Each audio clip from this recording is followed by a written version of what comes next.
ओम श्री परमात्मने नमः।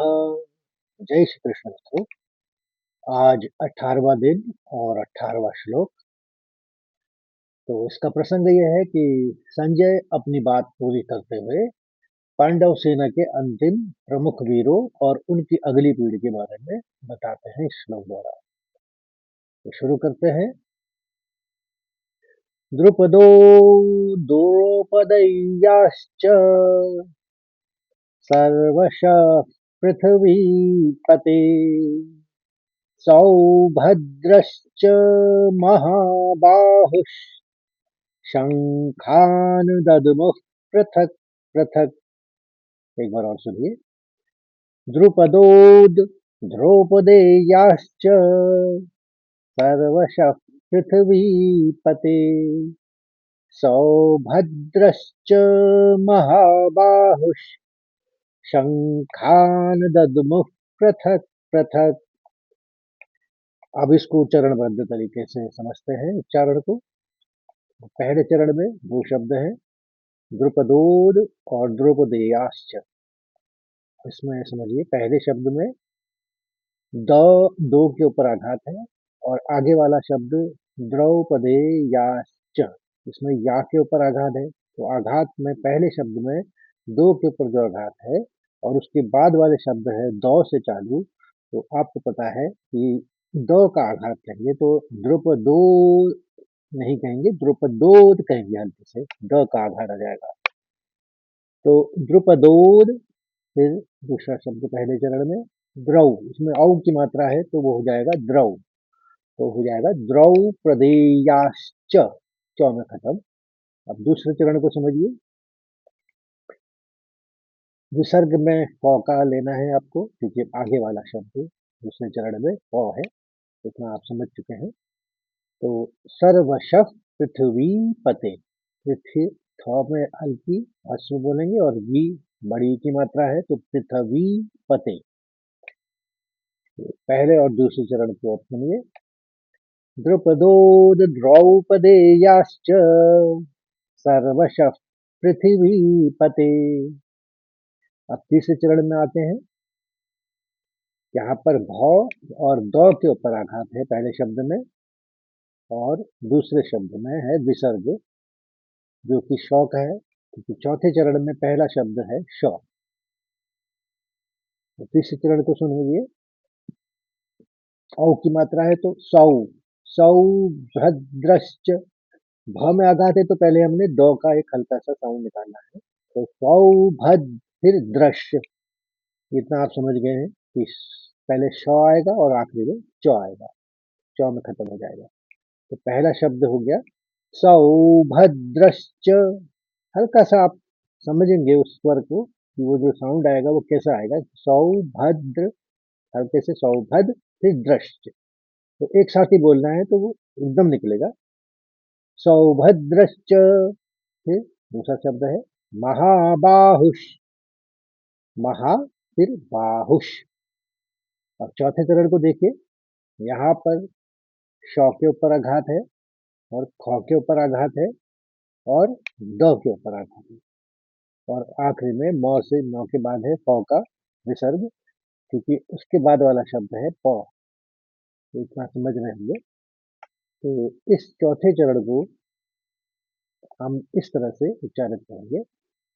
शंखान, जैसे अंग की दो बार आई वैसे ही नौ का भी आघात दो बार हल्के से अपना गूंजता हुआ आएगा। शंखान।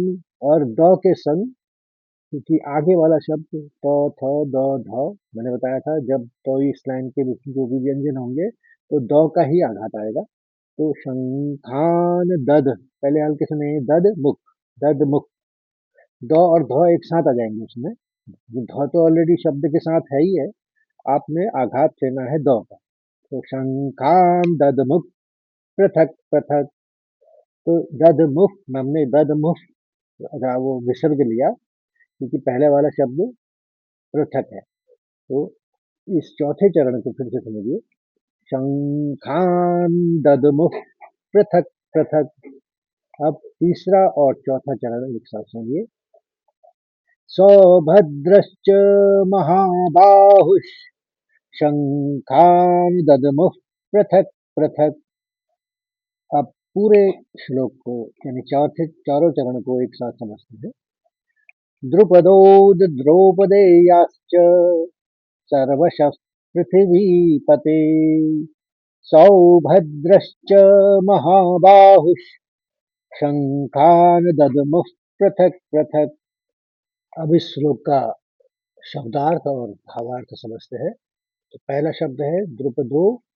ये सिर्फ द्रुपद राजा ने कहने के लिए द्रुपदो यूज किया हुआ है। तो द्रुपद यानी राजा द्रुपद, और द्रौपदेयाश और च है अंग्रेजी करके। तो द्रौपदेयाह माने द्रौपदी के पांचों पुत्र, द्रौपदेया। च मैंने और, सर्वशः मैंने सभी तरफ से या सभी ने, पृथ्वी पते यानी हे पृथ्वी के स्वामी। ये पृथ्वी पते संजय ने धृतराष्ट्र के लिए संबोधन किया हुआ है। पृथ्वी पते बात लोग कर रहे हैं, धृतराष्ट्र से ही बात कर रहे हैं, तो पृथ्वी पते हुए धृतराष्ट्र। और दूसरी लाइन में सौभद्रश्च यानी और सुभद्रा का पुत्र यानी अभिमन्यु। महाबाहुष, महाबाहुष बड़ी और शक्तिशाली भुजाओं वाला अभिमन्यु जो था, तो बड़ी भुजाएं थी उसकी और वो शक्तिशाली था, तो इसके लिए महाबाहुष शब्द का प्रयोग किया गया है। शंखान मैंने अपने अपने शंखों को, और पृथक पृथक मैंने अलग अलग, और दधु मैंने बजाया। तो इसका पूरा अर्थ हुआ, हे राजन, राजा द्रुपद द्रौपदी के पांचों पुत्र और बड़ी भुजाओं वाले सुभद्रा पुत्र अभिमन्यु, इन सभी ने सब ओर से अपने अपने अलग अलग शंख बजाए। अब इसका भावार्थ ये है, यहाँ संजय धृतराष्ट्र को पृथ्वी पते कहकर संबोधित कर रहे हैं, जो एक तरह का कटाक्ष है कि आप राजा तो हैं, पर देखिए कि आपकी संतानें किसके विरुद्ध खड़ी हैं। अभिमन्यु को महाबाहु कहना उसकी अद्भुत शक्ति को दर्शाता है। जब इन सभी महारथी ने एक साथ शंख बजाए, तो पांडव सेना का आत्मविश्वास सातवें आसमान पर पहुंच गया। तो मित्रों, आशा करता हूँ आपको ये श्लोक भी समझ में आया होगा, और अच्छा लगा तो उसको लाइक करिए, शेयर करिए, और इस धर्म यात्रा में बने रहिए। जय श्री कृष्ण। धन्यवाद।